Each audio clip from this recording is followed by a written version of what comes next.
Capítulo 12. Ambiente, tempo, harmonia e precaução. Agora possuo um maior entendimento das potencialidades da adversidade e do fracasso. Você pode ir em frente agora com a sua descrição do próximo dos 7 princípios. Qual o seu próximo princípio? O próximo princípio é a influência do ambiente. Vá em frente e descreva o princípio de como funcionam as influências do meio como fatores determinantes nos destinos humanos. O ambiente, ou o meio, como também pode ser chamado, consiste de todas as forças mentais, espirituais e físicas que afetam e influenciam os seres humanos. Que conexão existe, se é que existe, entre as influências do meio e o ritmo hipnótico? O ritmo hipnótico solidifica e faz com que se tornem permanentes os hábitos de pensamento dos seres humanos. Hábitos de pensamento são estimulados por influências do meio. Em outras palavras, os recursos que alimentam o pensamento vêm do ambiente que está à volta da pessoa. Hábitos de pensamento são feitos permanentes pela lei do ritmo hipnótico. Qual a parte mais importante do meio em que uma pessoa vive? A parte que determina, mais do que todas as outras, se um indivíduo faz uso positivo ou negativo de sua mente. A parte mais importante do meio de uma pessoa é aquela criada pela associação dessa pessoa com outros. Todas as pessoas absorvem e acabam assumindo para si, seja consciente ou inconscientemente, os hábitos de pensamento daqueles com os quais eles se associam intimamente. Você quer dizer com isso que o contato constante com uma pessoa cujos hábitos de pensamento são negativos influencia a pessoa a formar também hábitos de pensamento negativos? Sim. A lei do ritmo hipnótico força cada ser humano a formar hábitos de pensamento que se harmonizam com as influências dominantes do seu ambiente, principalmente a parte do ambiente criada pela associação com outras mentes. Então, é importante que a pessoa selecione com muita cautela aqueles que serão seus associados? Sim. Os associados que se relacionam intimamente com a pessoa devem ser escolhidos com tanto cuidado quanto a pessoa escolhe a comida com a qual ela alimenta o seu corpo, mantendo sempre em mente o objetivo de que ela deve associar-se com pessoas cujos pensamentos dominantes são positivos, amigáveis e harmoniosos. Que classe de associados tem a maior influência sobre uma pessoa? Os associados que mais exercem influência sobre a pessoa são o parceiro no casamento, que, por sua vez, compartilha a casa, e os associados nas ocupações profissionais. Após isso, vêm os amigos íntimos e os conhecidos. Amigos casuais e estranhos exercem pouca influência sobre a pessoa. Por que o parceiro no casamento possui tão grande influência sobre a mente de uma pessoa? Porque o casamento é um relacionamento que traz as pessoas sob a mesma influência de forças espirituais, de tal peso que elas acabam tornando-se as forças dominantes da mente. Como podem as influências ambientais serem usadas para quebrar o equilíbrio do ritmo hipnótico? Todas as influências que estabelecem hábitos de pensamento acabam tornando-se permanentes através do ritmo hipnótico. Uma pessoa pode modificar as influências do seu ambiente de tal forma que as influências podem ser positivas ou negativas, e a lei do ritmo hipnótico as tornará permanentes, a menos que elas sejam modificadas através dos hábitos de pensamento. Para colocar essa verdade de outra forma, uma pessoa pode submeter-se a qualquer influência do meio que ela deseje, seja positiva ou negativa, e a lei do ritmo hipnótico fará com que essa influência torne-se permanente quando essa pessoa assumir a magnitude deste hábito de pensamento. É dessa forma que a lei funciona? Isso está correto. Tome cuidado com todas as forças que inspiram pensamentos. Estas são as forças que constituem o ambiente e determinam a natureza do destino da pessoa no planeta. Que classe de pessoas consegue ter controle sobre as influências do meio? Os não alienados. Todos aqueles que são vítimas do hábito da alienação perdem a sua força para escolher o seu próprio ambiente. Eles tornam-se vítimas de cada influência negativa do seu meio. Existe alguma saída para o alienado? Existe algum método pelo qual ele possa submeter-se às influências de um ambiente positivo? Sim, há uma saída para os alienados.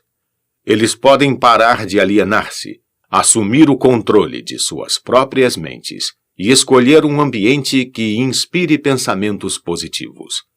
Isso eles conseguem obter através da definição de propósito. Isso é tudo o que há para eliminar o hábito da alienação? Esse hábito é apenas um estado da mente? Alienar-se nada mais é do que um estado negativo da mente, um estado de mente conhecido pela ausência total de propósito.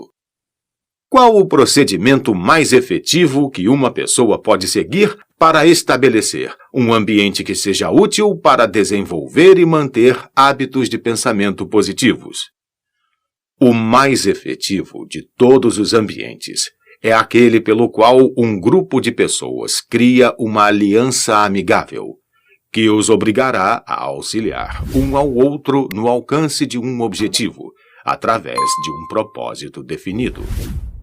Esse tipo de aliança é conhecida como Mastermind. O Mastermind consiste da associação de indivíduos cuidadosamente escolhidos, cada qual enriquecendo essa aliança com algum conhecimento, experiência, educação, plano ou ideia, especialmente habilitados para fazer com que o objetivo de cada um seja atingido através de um propósito definido. Os líderes mais bem-sucedidos, em todos os momentos da vida, buscam o auxílio desse tipo de influência do meio, feita especialmente para servi-los. Realizações fantásticas são impossíveis sem a cooperação amigável de outros. Para colocar a verdade de outra forma, pessoas bem-sucedidas devem controlar o seu ambiente, garantindo assim manter total controle contra a influência das forças negativas do meio. A responsabilidade que as pessoas possuem com seus parentes faz com que seja impossível para elas evitar a influência de um ambiente negativo? Nenhum ser humano deve a outro ser humano qualquer grau de responsabilidade que possa roubar o seu privilégio de construir os seus hábitos de pensamento em um meio positivo. Por outro lado, cada ser humano tem o dever de remover do seu ambiente toda e qualquer influência que possa, remotamente, desenvolver hábitos de pensamentos negativos. Essa não seria considerada uma filosofia de sangue frio? Somente os fortes sobrevivem. Ninguém consegue ser forte sem remover toda e qualquer influência negativa de si mesmo, que possa, de alguma maneira, desenvolver hábitos de pensamentos negativos. Hábitos de pensamentos negativos resultam na perda do privilégio da autodeterminação, independente do que ou quem possa causar esses hábitos. Hábitos de pensamentos positivos podem ser controlados pelo indivíduo e devem ser feitos para servi-lo na busca por seus propósitos e metas. Hábitos de pensamento negativo controlam o indivíduo e o privam do privilégio da autodeterminação. Deduzo, baseado em tudo o que você disse, que todos aqueles que controlam as influências do meio pelo qual os seus hábitos de pensamento são construídos são mestres de seus destinos no planeta e que todos os outros são dominados por seus destinos terrenos. Estou colocando essa afirmação de forma correta? Perfeitamente. O que estabelece os hábitos de pensamento de uma pessoa? Todos os hábitos são estabelecidos devido a desejos ou motivos, inerentes ou adquiridos. Quais sejam os hábitos, são os resultados de alguma forma de desejo definido. O que ocorre com o cérebro físico enquanto uma pessoa está formando hábitos de pensamento? Os desejos são impulsos de energia organizados, chamados de pensamentos. Desejos que são mesclados com sentimentos e emoções magnetizam as células cerebrais nas quais eles estão armazenados e preparam essas células para que sejam assumidas e direcionadas pela lei do ritmo hipnótico. Quando qualquer pensamento aparece no cérebro, ou é criado lá, e é misturado com os sentimentos puros da emoção do desejo, a lei do ritmo hipnótico começa a agir e, de uma vez por todas, começa a traduzir isso no seu equivalente físico. Pensamentos dominantes, que por sua vez agem inicialmente pela lei do ritmo hipnótico, são aqueles que estão mesclados com os desejos mais profundos e com os mais intensos sentimentos envolvidos. Hábitos de pensamento são estabelecidos pela repetição dos mesmos pensamentos. Quais são os motivos ou desejos que mais impelem e inspiram a ação do pensamento? Os 10 motivos mais comuns que mais inspiram pensamentos voltados para ações são estes: o desejo por sexo e amor, o desejo por alimento, o desejo por autoexpressão espiritual, mental e física, o desejo pela perpetuação da vida após a morte, o desejo por poder sobre outros, o desejo por riquezas materiais, o desejo por conhecimento, o desejo de imitar outros, o desejo de se sobressair sobre os outros, os 7 medos básicos. Esses são os motivos principais que inspiram a maior parte de todas as ações humanas. E os desejos negativos, tais como a ganância, a inveja, a avareza, o ciúme e o rancor. Esses sentimentos negativos não são expressados mais frequentemente do que qualquer um dos sentimentos positivos? Todos os desejos negativos não são nada, exceto frustrações de desejos positivos. Eles são inspirados por alguma forma de derrota, fracasso ou negligência por parte dos seres humanos em se adaptarem às leis da natureza de forma positiva. Esse é um novo ponto de vista nessa questão dos pensamentos negativos? Se estou entendendo o que você disse, todos os pensamentos negativos são inspirados pela negligência ou fracasso de uma pessoa em se adaptar harmoniosamente às leis da natureza. Isso está correto? Isso está corretíssimo. A natureza não tolerará quaisquer inatividades ou vácuos de qualquer tipo. Todo espaço deve ser, e na verdade é, preenchido com alguma coisa.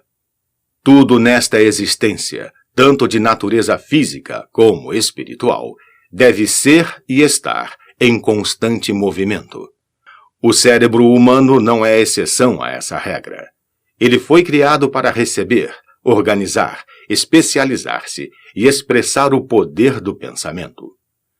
Quando um indivíduo não usa o cérebro para a expressão de pensamentos criativos e positivos, a natureza preenche o vácuo, forçando-o a agir em cima de pensamentos negativos. Não pode haver indolência ou inatividade no cérebro. Entenda esse princípio, e você terá um novo e importante entendimento sobre as influências que o ambiente exerce nas vidas dos seres humanos. Você entenderá melhor, também, como a lei do ritmo hipnótico opera, sendo ela a lei que mantém tudo e todos em constante movimento, através de alguma forma de expressão, tanto de princípios negativos como positivos. A natureza não está interessada nesse tipo de moral. Ela não está interessada no certo ou no errado. Ela não está interessada na justiça ou na injustiça. O seu interesse é unicamente de forçar tudo a expressar a ação de acordo com a sua natureza. Essa é uma interpretação muito reveladora da forma como a natureza se comporta. A quem devo solicitar corroboração das suas afirmações? Aos homens de ciências, aos filósofos, a todos os pensadores deste mundo. Por último, às manifestações físicas da própria natureza. A natureza não possui nada parecido com matéria morta. Cada átomo da matéria está em constante movimento.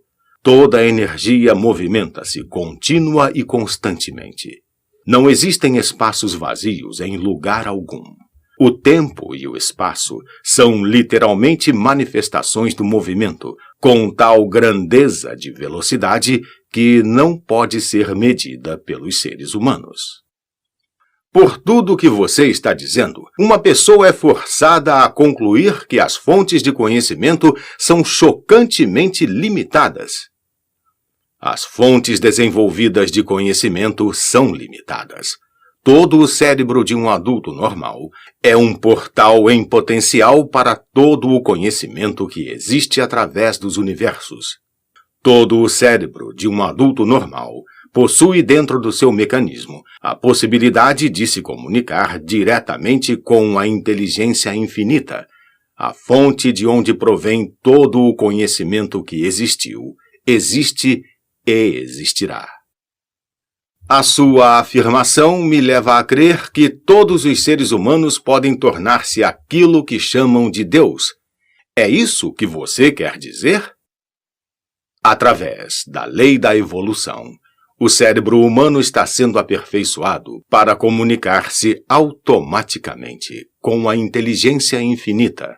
A perfeição virá através do desenvolvimento organizado do cérebro, através de sua adaptação às leis da natureza. O tempo é o fator que trará a perfeição.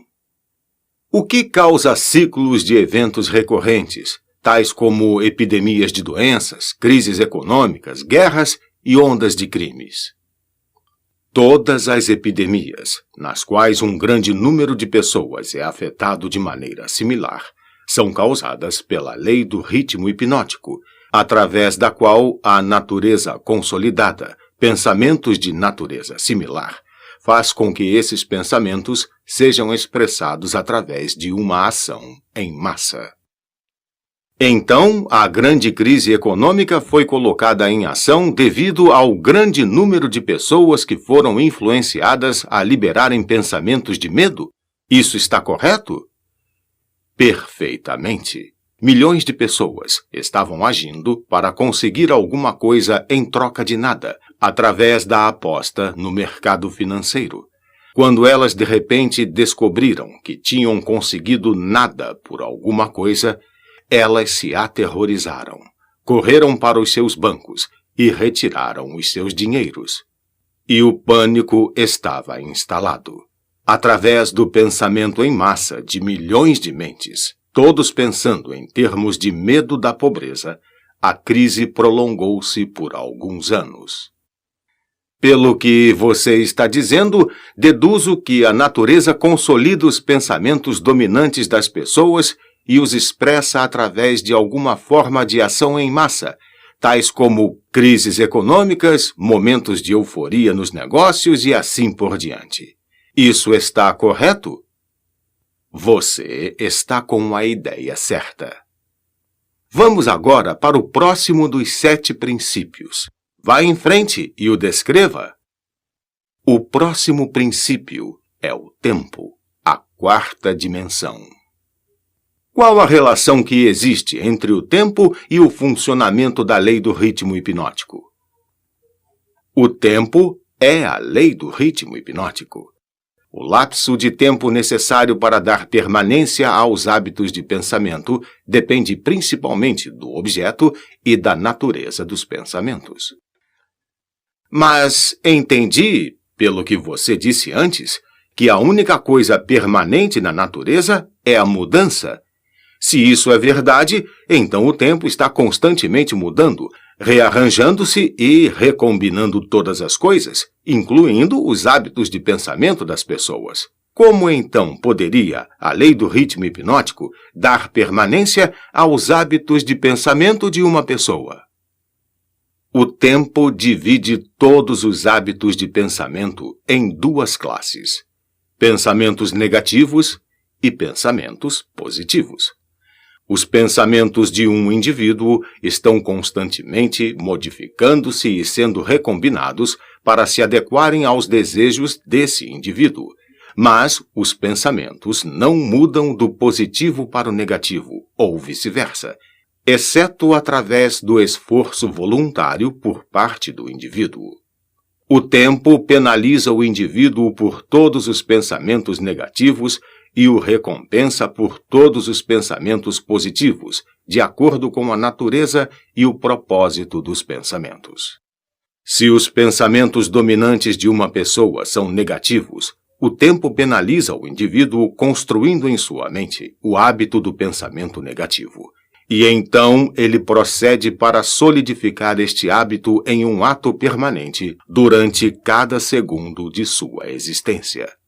Os pensamentos positivos são, da mesma forma, construídos pelo tempo e acabam tornando-se hábitos permanentes. O termo permanência, é claro, refere-se à vida natural do indivíduo.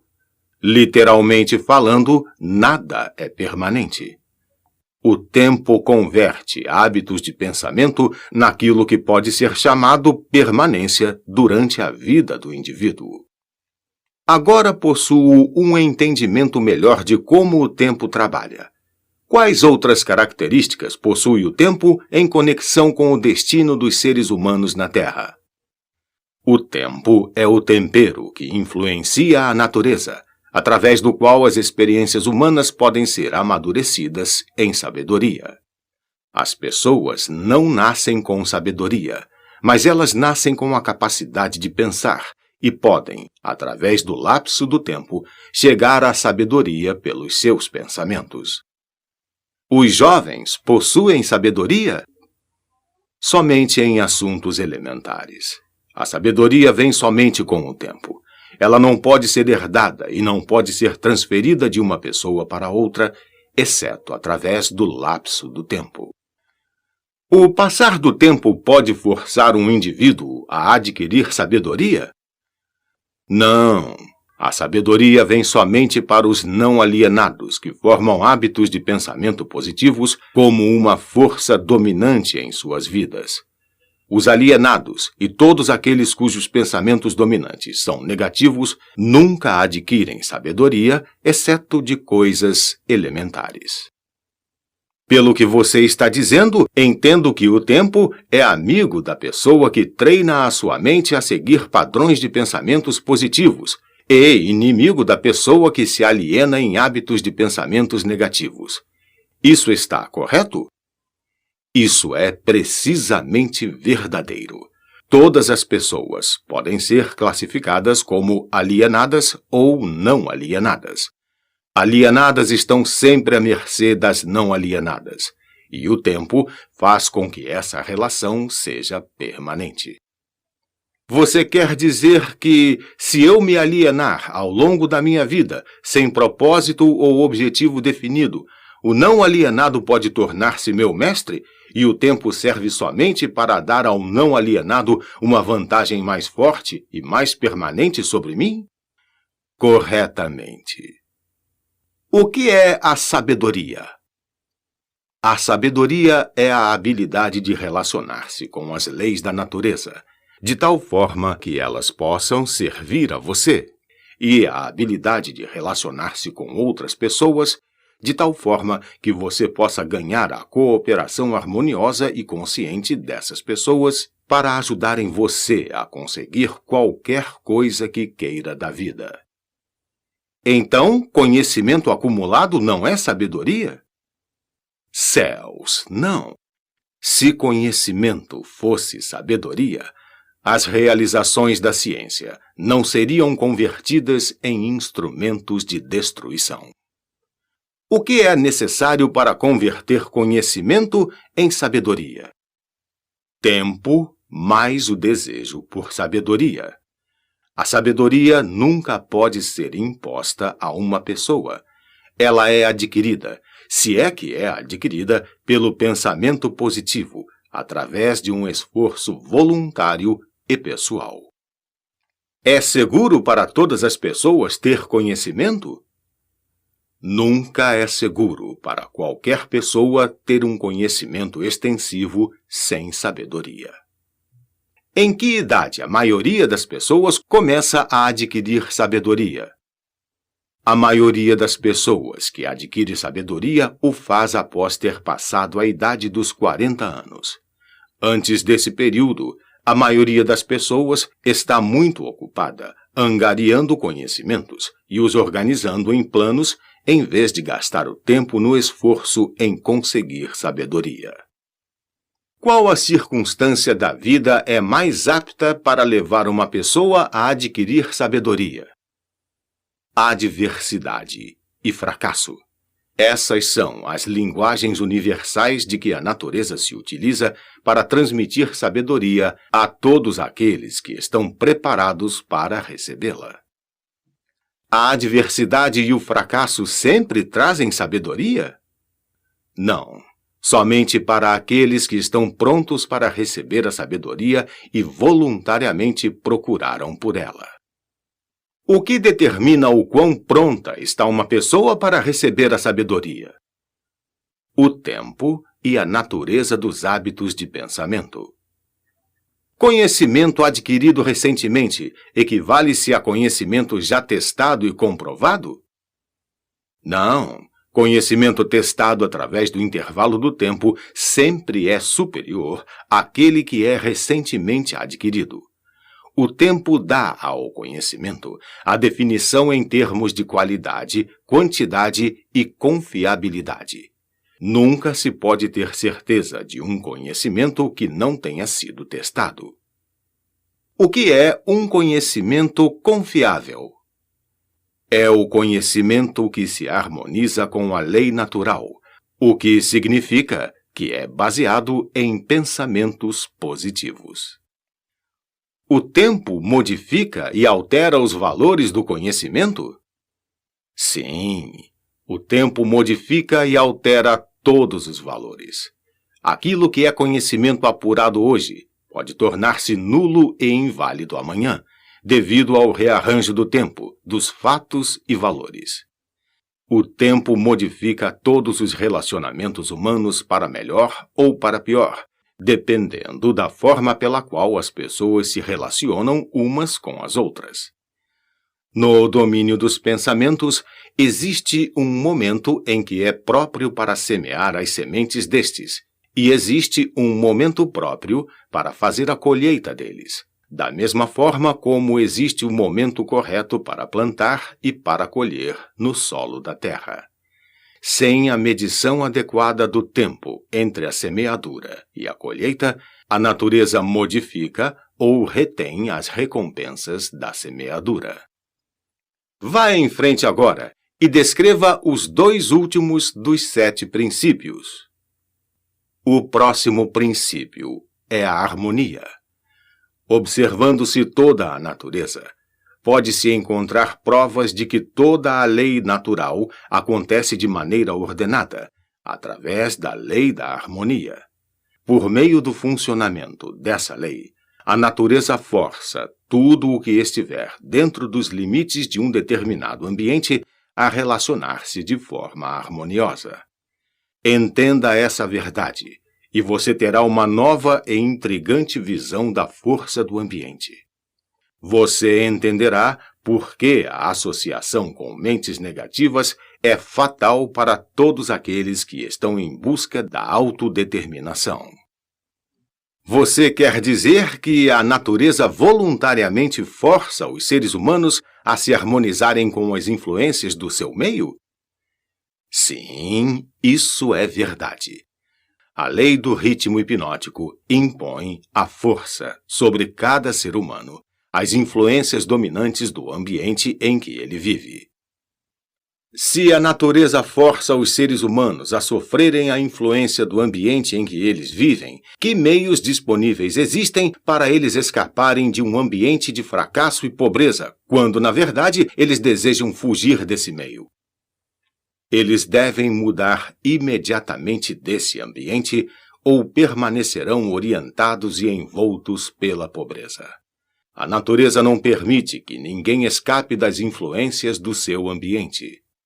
Contudo, a natureza, em sua abundante sabedoria, dá a cada ser humano o privilégio de estabelecer o seu próprio ambiente mental, espiritual e físico.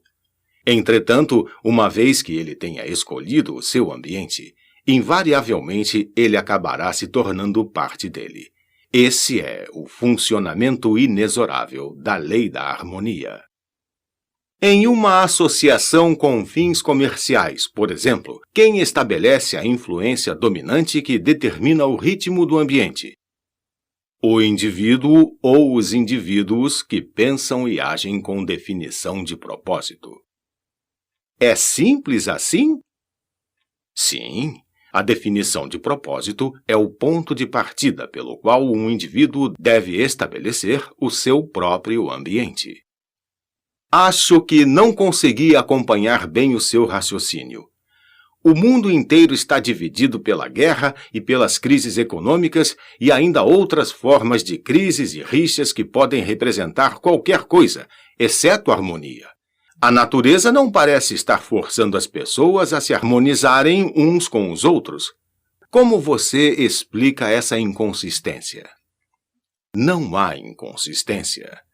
As influências dominantes do mundo são, como você diz, negativas.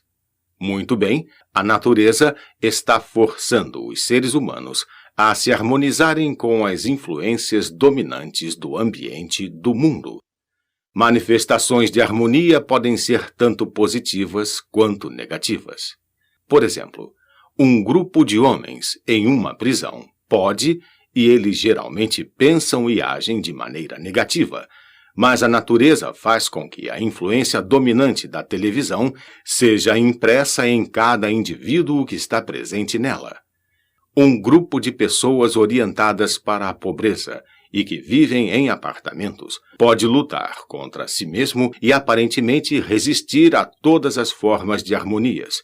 Mas a natureza faz com que cada um torne-se uma parte da influência dominante da casa em que eles vivem.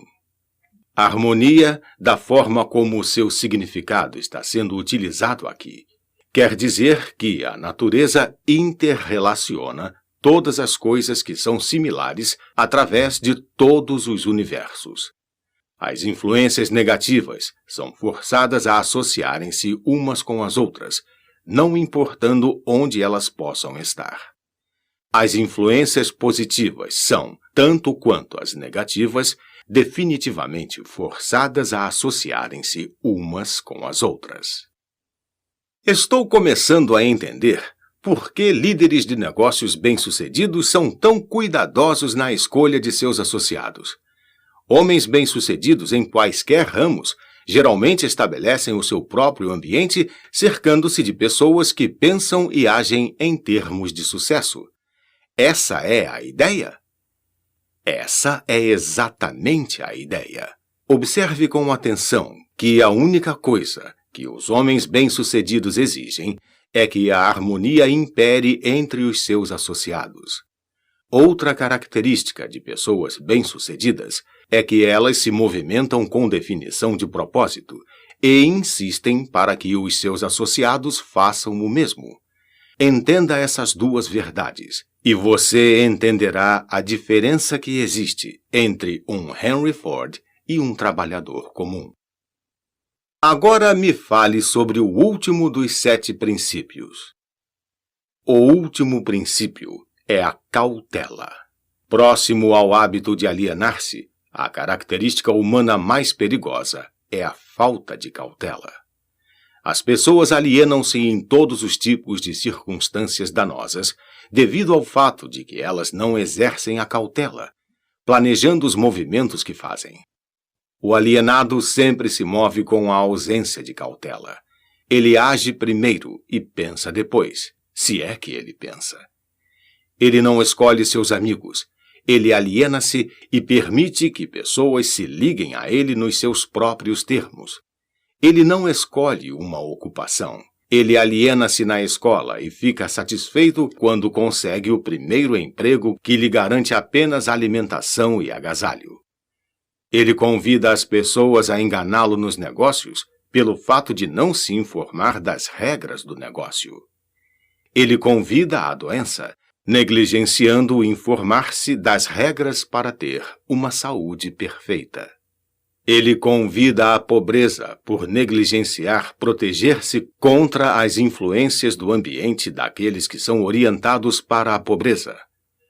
Ele convida ao fracasso em cada passo que ele dá ao negligenciar o exercício da cautela para observar o que faz com que as pessoas fracassem.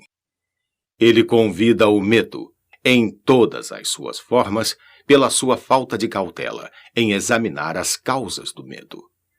Ele fracassa no casamento porque ele negligencia usar a cautela na escolha de sua parceira, e ele usa ainda menos cautela nos seus métodos de relacionar-se com ela após o casamento. Ele perde os seus amigos, ou os converte em inimigos, devido à sua falta de cautela em relacionar-se com eles de maneira adequada. A cautela está faltando para todas as pessoas? Não, somente para aquelas pessoas que adquiriram o hábito da alienação. O não alienado sempre age com cautela. Ele cuidadosamente pensa em todos os passos dos seus planos antes de começá-los. Ele abre precedentes para as fragilidades humanas dos seus associados e planeja antecipadamente como resolvê-los. Se ele enviar um mensageiro em uma missão importante, ele manda alguma outra pessoa para ter certeza de que o mensageiro cumpriu a sua missão. Então, ele verifica ambos para ter certeza de que os seus desejos foram cuidadosamente cumpridos. Ele cuida de todos os detalhes, mesmo daqueles que parecem sem importância, e utiliza a cautela como meio de garantir o seu sucesso. A cautela excessiva não é tão prejudicial quanto a falta de cautela? O que você chama de cautela excessiva, na verdade, é uma expressão do medo. Medo e cautela são duas coisas totalmente diferentes. As pessoas não se enganam confundindo o medo por cautela excessiva? Sim, isso algumas vezes acontece. Mas a maioria das pessoas criam para si mesmas muito mais desastres e situações danosas para suas vidas pela total falta do hábito da cautela do que pelo excesso desta. Qual a forma mais vantajosa de se utilizar a cautela? Na seleção dos associados e nos métodos de relacionar-se com estes. A razão para isso é óbvia. Os associados constituem a parte mais importante do ambiente de uma pessoa, e as influências do ambiente determinam se a pessoa forma o hábito de alienar-se ou se ela se torna um não alienado. A pessoa que exercita a cautela na escolha dos seus associados nunca se permite estar intimamente associada com qualquer pessoa que não traga para ela, através da associação, alguma forma definida de benefício mental, espiritual ou econômico. Esse método de escolher associados não seria egoísta? É um método sensível e que leva para a autodeterminação. É o desejo de qualquer pessoa normal encontrar sucesso material e felicidade. Nada contribui mais para o sucesso e a felicidade de uma pessoa do que a escolha cuidadosa de seus associados. A cautela na seleção dos associados torna-se, por isso, a missão de toda pessoa que queira tornar-se feliz e bem-sucedida. O alienado permite que seus associados mais próximos liguem-se a ele considerando os próprios termos deles.